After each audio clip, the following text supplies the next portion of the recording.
Assalamualaikum warahmatullahi wabarakatuh. Perkenalkan, saya Riza Rosaliana, NPM 17078, kelompok 12. Ini adalah video KKY Sistem Endokrin, Metabolik, dan Nutrisi. Selamat menyaksikan. Assalamualaikum warahmatullahi wabarakatuh. Selamat siang, Pak. Siang, Dok. Perkenalkan, saya Dr. Riza yang bertugas pada hari ini dengan Bapak siapa? Bapak Bayu, Dok. Bapak Bayu, usianya berapa? 30. 30. Pekerjaannya apa, Pak? Wira swasta, Dok. Wira swastanya kalau boleh tahu apa, Pak? Saya punya restoran. Oh, punya restoran ya, Pak ya? Iya, Dok. Alamatnya di mana, Pak Bayu? Jalan Danau, Dok.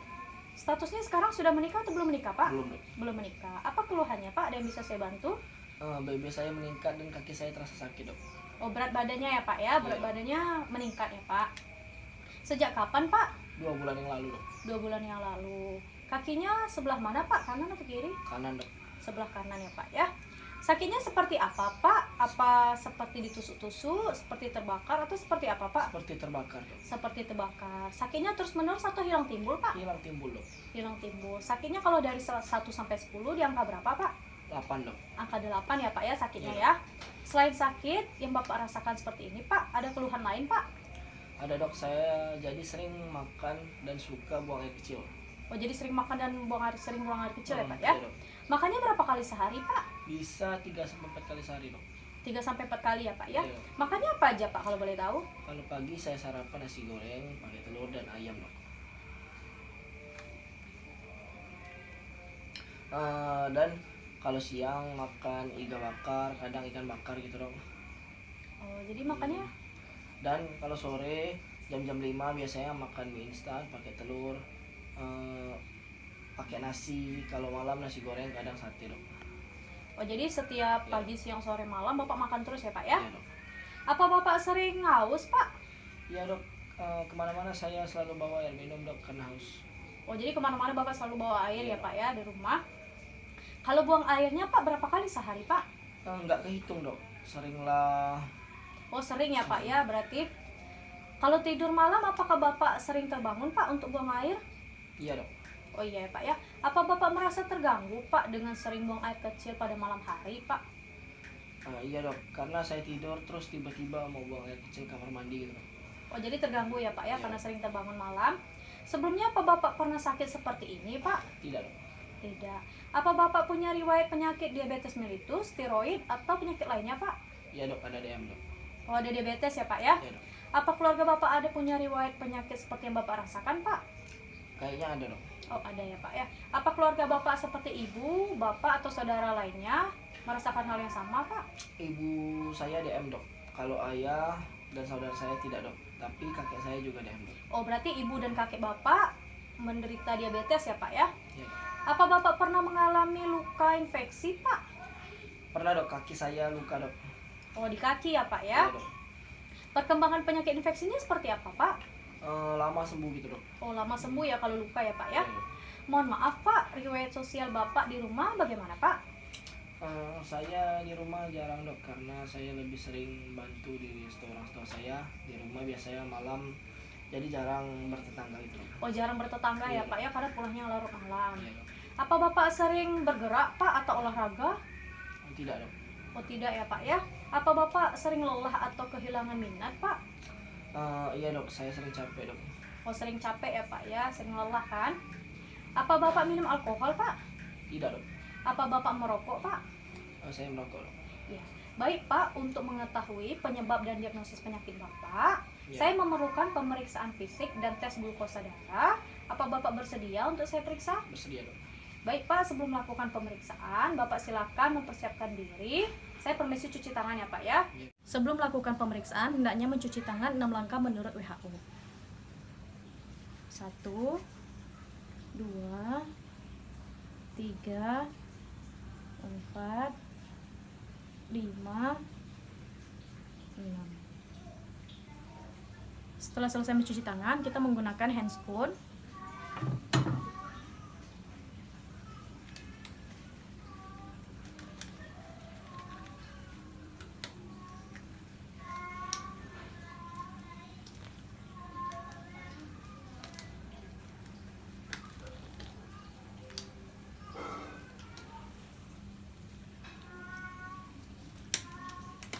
Pemeriksaan antropometri berguna untuk menentukan diagnosis dengan gangguan metabolik seperti diabetes mellitus ataupun obesitas.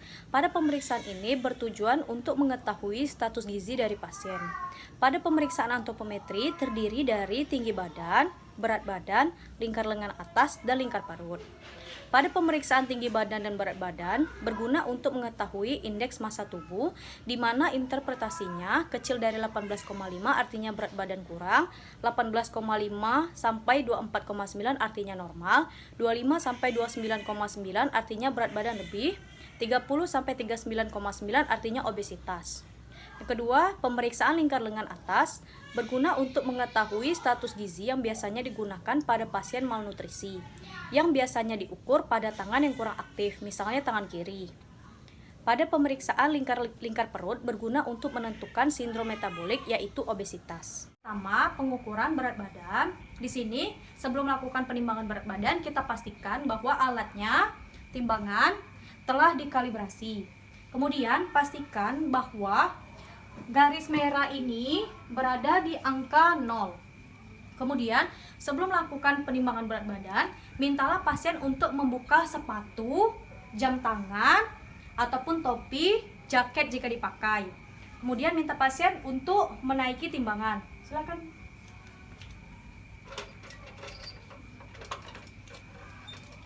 Setelah pasien berada di atas timbangan, pastikan pasien tidak berpegangan dan menghadap tegak lurus ke depan. Kita lihat berapa timbangan berat badan pasien. Pada penimbangan berat badan ini ditemukan bahwa berat badan pasien 78 kg. Silakan duduk, Pak. Kemudian kita akan melakukan pemeriksaan tinggi badan menggunakan mikrotoa. Minta pasien untuk Selanjutnya pemeriksaan pengukuran tinggi badan. Yang pertama, kita harus pastikan alat mikrotoanya telah dikalibrasi. Kemudian, letakkan mikrotoa berjarak 200 cm atau 2 meter. Kemudian, sebelum melakukan pengukuran tinggi badan, minta pasien untuk melepaskan alas kaki ataupun sepatu. Dan pastikan bahwa pasien berdiri di lantai yang rata dan berjarak 90 derajat tegak lurus terhadap mikrotoa.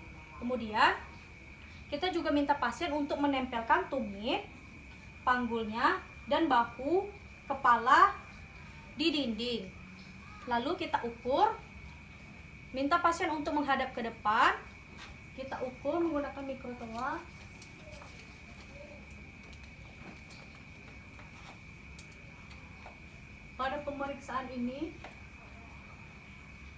Pada pemeriksaan ini tinggi pasien 177. Baik, untuk itu kita menjumlahkan untuk mencari nilai IMT atau indeks massa tubuh dengan cara penghitungan berat badan per tinggi badan kuadrat. Lalu kita nilai hasilnya dan interpretasikan apakah pasien tergolong normal atau ideal, atau berat badan kurang, atau berat badan lebih, atau mungkin obesitas. Baik, selanjutnya kita akan melakukan pemeriksaan lingkar lengan atas. Ini menggunakan meteran atau pita lila. Selanjutnya pengukuran lingkar lengan atas. Yang pertama, minta pasien untuk menekuk sedikit ininya dan membuka.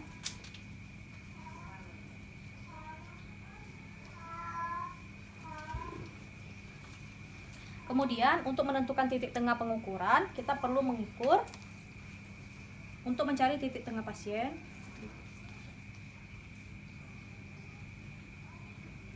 Kira-kira sini, lalu kita tandai titik tengahnya.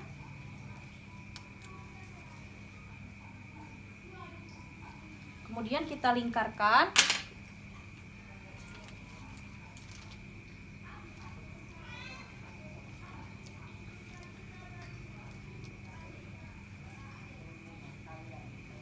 Pada pemeriksaan ini, lingkar lengan atas pasien 33 cm. Kemudian, kita akan melakukan pemeriksaan pengukuran lingkar perut. Minta pasien untuk membuka bajunya atau diangkat sedikit sampai perbatasan kosta Pak, berdiri Pak, angkat bajunya Pak. Kemudian kita menentukan juga titik tengahnya dari arcus costarum sampai perbatasan di crista iliaca.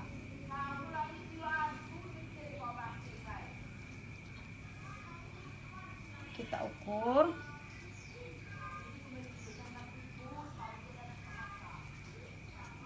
Kemudian setelah dapat, kita tentukan titik tengahnya juga, yang biasanya sejajar dengan umbilikus. Kemudian kita lingkarkan.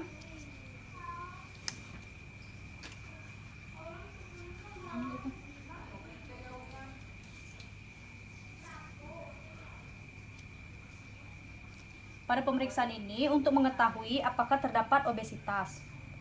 Pada pemeriksaan ini ditemukan lingkar perut pasien 86 cm. Interpretasinya, pada laki-laki lebih dari 90 cm dikatakan obesitas, dan pada wanita lebih dari 80 dikatakan obesitas. Baik Pak, selanjutnya kita akan melakukan pemeriksaan tes gula darah. Bapak silakan persiapkan diri Bapak. Silakan duduk dan saya akan mempersiapkan alat-alatnya ya Pak ya. Alat-alat yang digunakan adalah alat glukotes, pen, jarum, strip glukosa, dan alkohol swab. Yang pertama, kita hidupkan, kemudian kita masukkan stripnya,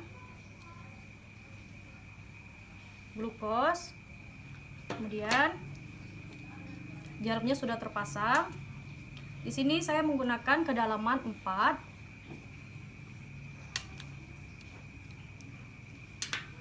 Kemudian kita disinfektan dulu di jari manis. Bapak tenang aja Pak, rileks.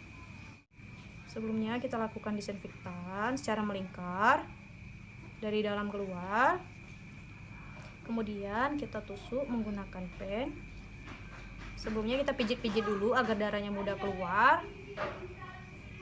1, saya tusuk ya.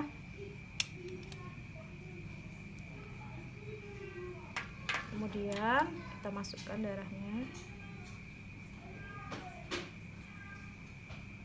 Kemudian kita tunggu. Sambil menunggu itu kita amankan pasien.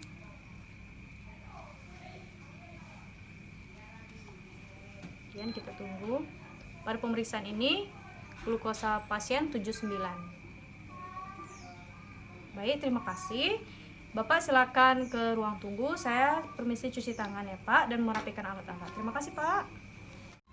Selamat siang Pak. Perkenalkan, saya Dr. Riza yang bertugas pada hari ini. Dengan Bapak siapa? Bapak Bayu dok. Usianya berapa Pak? 30 dok. 30. Pekerjaannya apa Pak Bayu? Kerjanya swasta dok. Oh, swasta. Alamannya di mana Pak? Alamatnya di Jalan Danau 1. Statusnya sekarang sudah menikah atau belum Pak? Belum dok. Belum menikah. Apa keluhannya Pak? Ada yang bisa saya bantu? Ada benjolan di leher dok. Benjolan di leher. Sejak kapan Pak? 6 bulan yang lalu. 6 bulan yang lalu. Itu benjolannya di kanan atau di kiri Pak? Di kiri dok. Oh, di kiri ya Pak ya. Apa benjolannya semakin bertambah besar Pak atau sama saja ukurannya? Tambah besar. Semakin bertambah besar. Awal mula timbul benjolannya seperti apa Pak?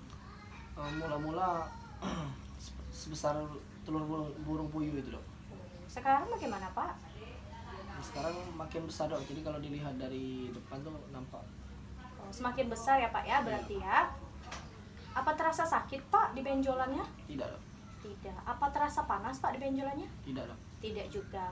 Benjolannya terasa mengganggu nggak Pak saat Bapak menelan seperti makan atau minum? Tidak dok. Tidak juga. Apa Bapak ada merasakan benjolan di tempat lain Pak? Di area leher atau ketiak? Tidak dok. Tidak juga. Apa Bapak ada batu-batu atau sesak nafas Pak? Tidak dok. Tidak juga. Apa Bapak ada merasakan sakit di area tulang seperti tulang punggung atau tulang paha Pak? Tidak dok. Tidak juga. Apa sebelumnya Bapak pernah sakit seperti ini Pak? Tidak juga dok. Oh tidak. Berarti sebelumnya belum pernah sakit ya Pak Belum. ya? Apa keluarga Bapak ada pernah sakit seperti ini Pak? Ada om saya dok. Oh, omnya pernah sakit seperti ini ya Pak ya? Benjolan di leher juga. Oh, benjolan di leher juga. Di lingkungan Bapak, di rumah Bapak, lingkungan rumah Bapak, apa Bapak pernah melihat tetangga Bapak yang ada benjolan di leher juga, Pak? Tidak dok. Tidak. Apa Bapak merokok, Pak? Iya dok. Iya. Apa Bapak minum-minum alkohol, Pak? Tidak dok. Tidak. Apa Bapak rutin berolahraga, Pak?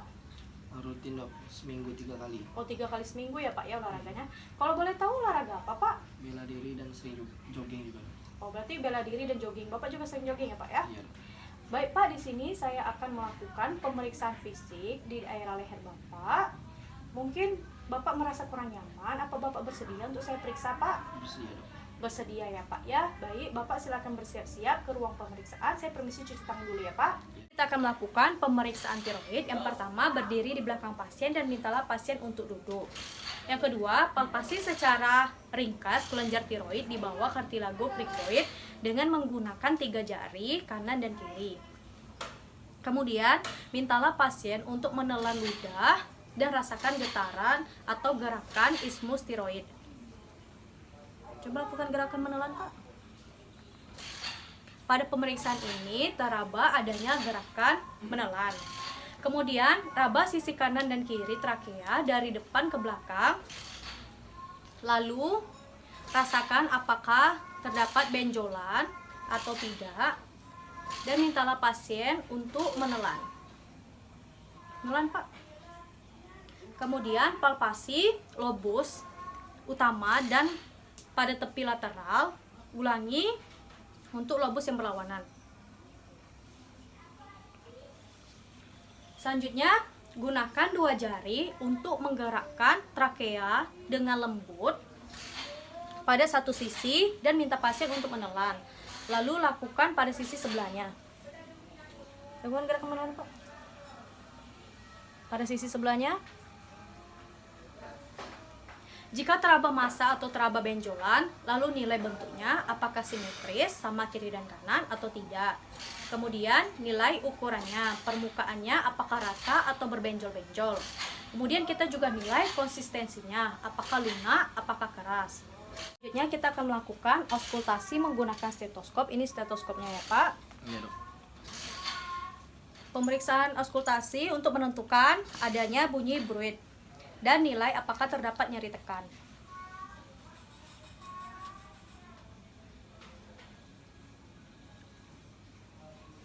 Pada pemeriksaan ini tidak ditemukan adanya bunyi bruit.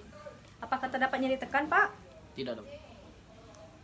Pada pemeriksaan ini juga tidak ditemukan adanya nyeri tekan. Baik Pak, pemeriksaan telah selesai. Bapak silakan kembali ke ruang tunggu. Saya permisi dan merapikan pakaian. Saya akan cuci tangan ya Pak. Terima kasih Pak. Iya dok.